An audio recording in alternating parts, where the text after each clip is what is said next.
You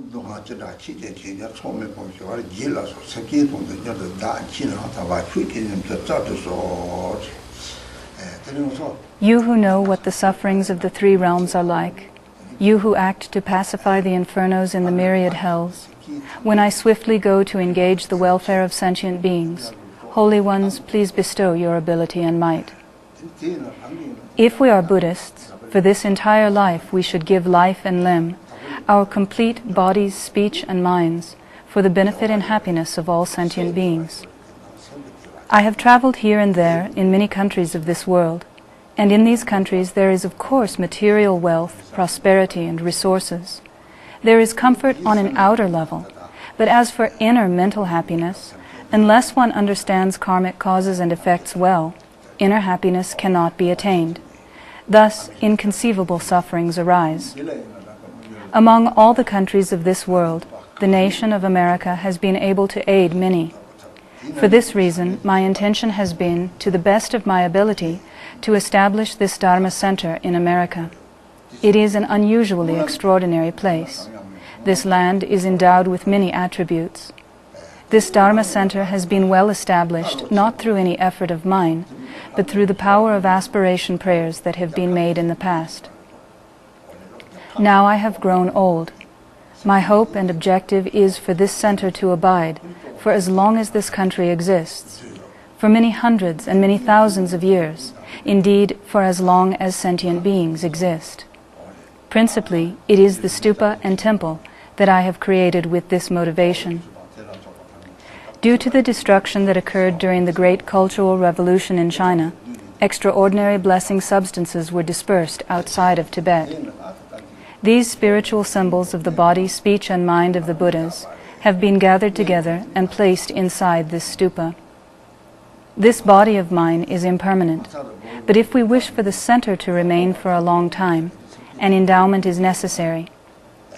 Since all you disciples want the benefit and happiness of all sentient beings, if all those who are associated with the center and who have wealth put $1 or $10 into the endowment, then from birth to birth and from lifetime to lifetime, for as long as this Dharma Center remains, you will receive the benefits of whatever virtues have been gathered here. If one person or 100 people create roots of virtue, whatever virtues are accomplished, they will be universally enjoyed by all sentient beings. Within that, the patrons will also acquire roots of virtue. If you all think about it, if you have love for me, then please help this center. Even though we must have love for all the sentient beings in all the countries of this world, this stupa is extremely precious. If you can help this center, through your help, the center will become stable. The administrators here will not waste the material assistance that is given to the center. That is their responsibility. There are two ways of giving help. If those who have material wealth make offering of the resources they have, they engage the accumulation of merit. Because of that, they again gather the accumulations, as generosity perpetuates abundant wealth and prosperity for many future lifetimes. This is the nature of offering and generosity. Thus, for the sake of the accumulation of merit, I want to request the help of all of you Dharma companions. Then we should also think about those who do not have material wealth. Such people should sincerely make the offering of practice. If one has no other power at all, as long as one maintains a helpful attitude, it will be sufficient. It is necessary to have the wish to benefit beings. Whether one has outer material wealth or not, if one inwardly has the thought, I want to benefit this world, in the future one will truly become able to do so. The mind is what is of principal importance. Through the power of the mind, all the distinct forms of the beings of the 6 realms manifest. Buddhas are also created through the mind. Sentient beings are created through mind.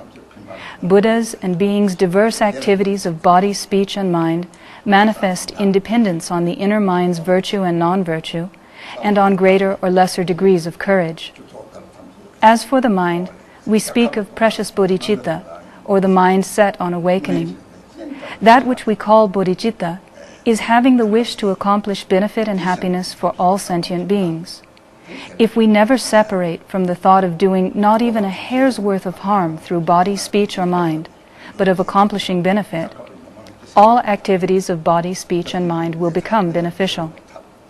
Depending on that, we should think that, through the superior, pure motivation of all of us, this entire center exists for the good of this country and for the good of the people.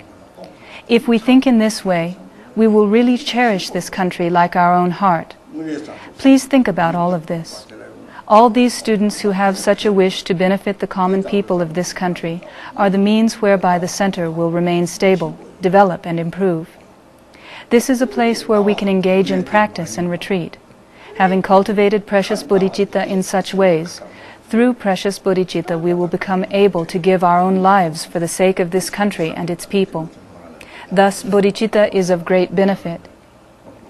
If, within a country, there is a single person who has really given rise to bodhicitta, that country is benefited.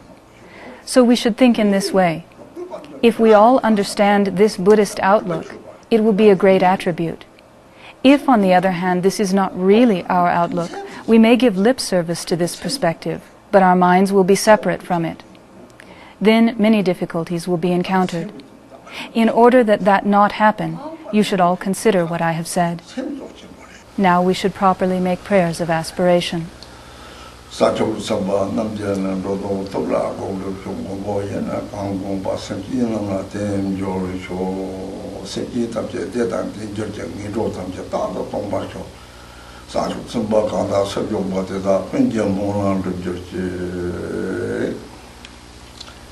May the Bodhisattvas practice virtue with the exalted mind, seeking the welfare of beings. May whatever the protectors wish be accomplished in sentient beings. May all sentient beings be endowed with happiness. May all the lower realms ever be emptied.